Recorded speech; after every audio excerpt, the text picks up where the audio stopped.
Just in time for the holidays, Glitch premiered an all-new episode of the amazing Digital Circus. And just like how last episode fit pretty well with Halloween, this one fits well with Christmas. And why, you may ask? Because nothing sounds like Christmas more than some good old-fashioned capitalism. Hope Spudsies isn't suffering from inflation. Terrible jokes aside, episode 4 of the amazing Digital Circus just dropped. What are my thoughts? I like it for the character interactions, but it's not my favorite episode. While I think episodes 2 and 3 are better, I think this episode is still pretty good and shows us who these characters really are. So this episode has the most normal adventure, as instead of a rip-off Candyland car chase or a traumatizing walk through a generic horror movie, it's just the cast working at discount McDonald's. And I like it for being more normal. This review is mostly gonna focus on the characters because that's what makes the show for me. I used to work a fast food job, so watching this episode felt nostalgic in a psychotic way. Plus, the types of people who usually work fast food are perfectly represented by the Digital Circus cast. You have the fairly normal people, the people who don't want to be there but still get the job done right, the people who don't want to be there and don't do their job, the people who are drugged out of their mind, and the mentally unstable depressed manager. Speaking of characters, let's talk about them. Kinger bows out of the adventure so Zooble can join in, so nothing on him, but he got the spotlight last episode, so that's understandable. More time in the pillow fort for him. Side note, if you look closely at everyone's review pictures on the wall at the end of the episode, you can see Kinger riding a bull. Guess he was on vacation during this executive review. The unexpected comic relief for this episode was Ragatha. First off, I did see one comment before I full screened the episode saying she was out of it, but I wasn't expecting her to be basically drunk. The scene of her in the deep fryer was pretty funny to me, but her just being unable to function was comedy gold. But it does go deeper than that. She commented on every person in the cast except for Kinger, who wasn't there, and said she wasn't thinking like she normally does. I think some of her true opinions came out. For starters, she claimed that Pomni would rather hang out with an NPC than with the circus crew, showing that she might have been a little hurt that even though she was nice to Pomni and tried to welcome her, that Pomni connected more with an NPC than her. She then called out Zooble for being a grouch. Her comments to Gangle were probably the most hurtful, saying she feels more mature than her and should have been the manager, and that she's annoying with her happy mask on. Lastly is Jax, who she says she hates, which we could probably imply, but she doesn't want Jax to hate her. That line alone sums up Ragatha's character, honestly. And even Gangle claims that while she likes Ragatha, it becomes hard to tell how genuine she is, as she's just nice to keep the peace sometimes.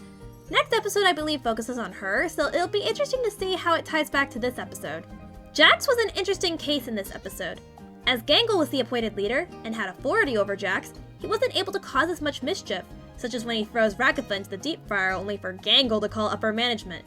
He spends the first part of the episode just meandering around the restaurant and doing his job with minimal effort, like claiming to hate a customer when the customer was right there, to chatting with Zooble claiming he didn't believe in Caine's punishments. From actually having to do his job, to the insanity of the clock being broken, to the training module he was forced to watch, this adventure was definitely miserable for Jax.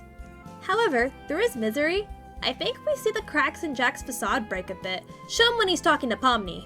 He interacts with her in a normal way, no sarcasm, no mean-spirited comment, just a tired guy making small talk.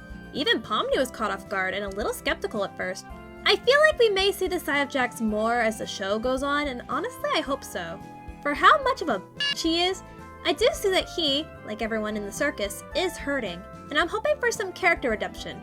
That'll happen since Goose says he deserves to be here, but a girl could hope, I guess. Pomni wasn't the main focus of this episode, but she still had some stuff going on. It starts off with her seeing Gummy Goo again. Fun fact, I actually predicted this when watching the trailer based on the surprise reaction she had and the teaser clip with the Glink Queen.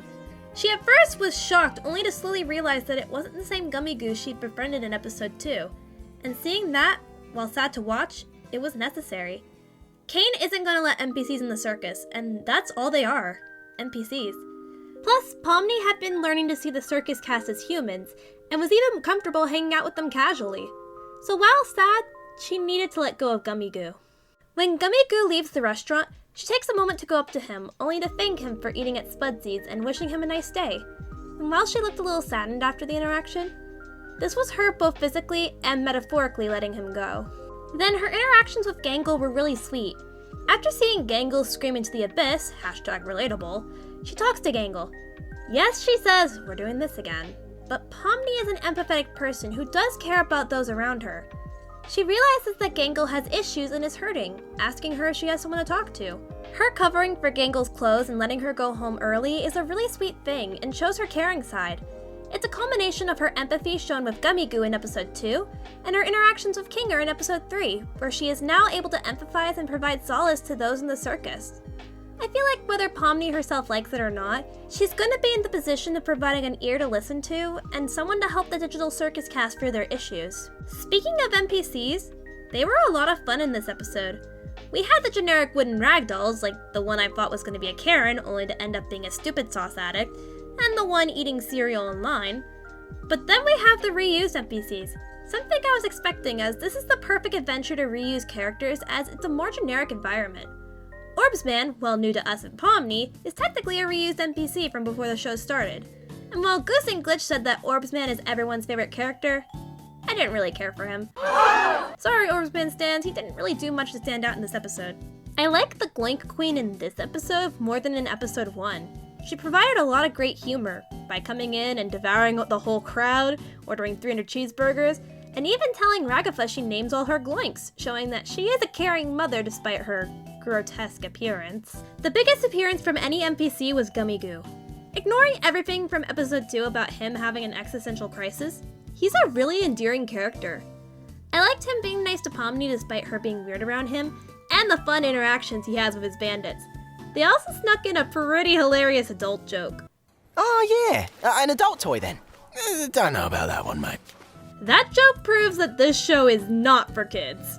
Caine doesn't get much screen time in this episode, but his presence is there.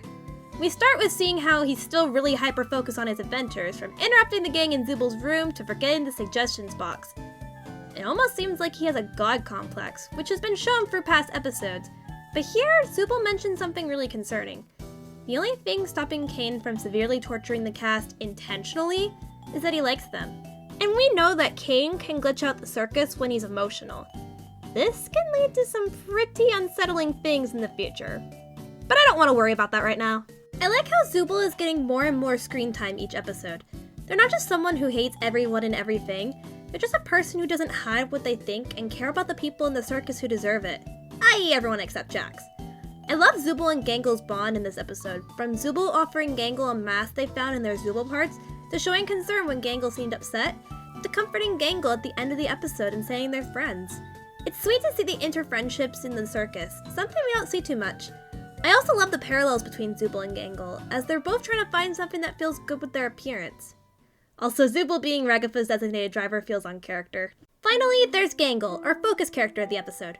We get to see more into her mental state this episode, as we finally have an episode where her mask doesn't get broken. It starts with her just being more confident, giving her opinions, like how she thinks Pomni would look good in a unicorn horn, and asking Caine for a more normal adventure.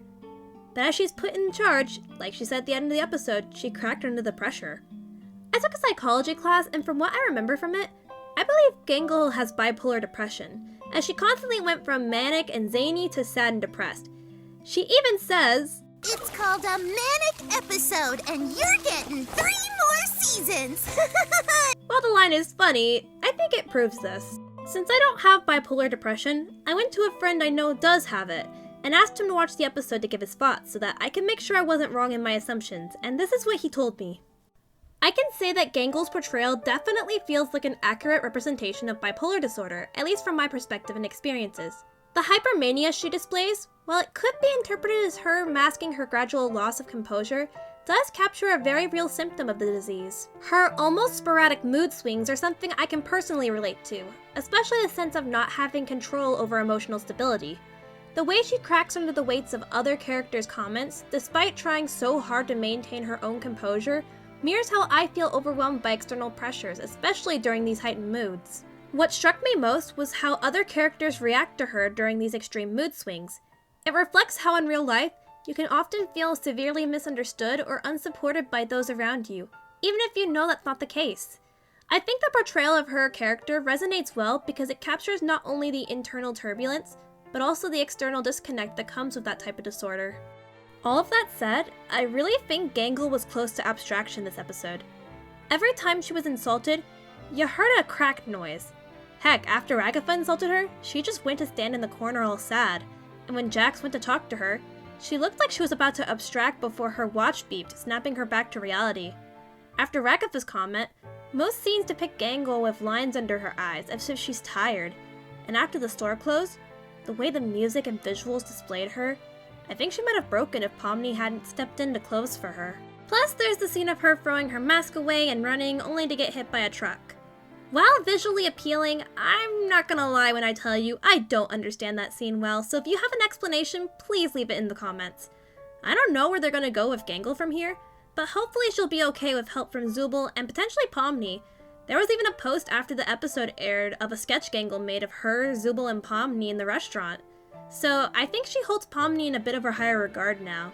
I'm just hoping this poor bean finds a mask that works for her. Honestly, after watching all of these episodes, each character's coping mechanism for the circus, when looking deeper, can be related to coping mechanisms for depression.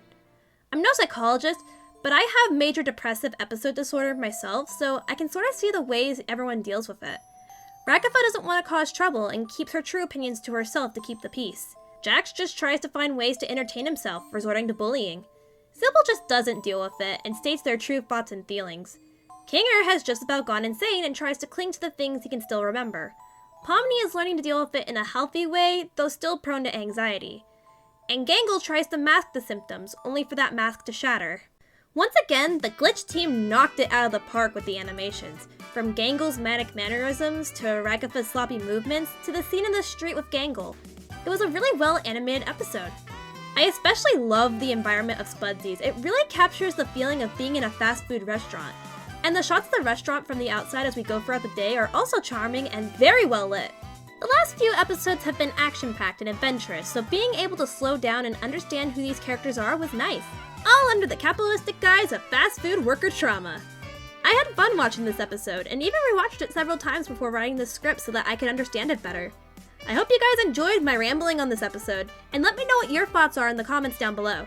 This is Queen of Penguins saying peace out, and thank you for eating at Spudsies today!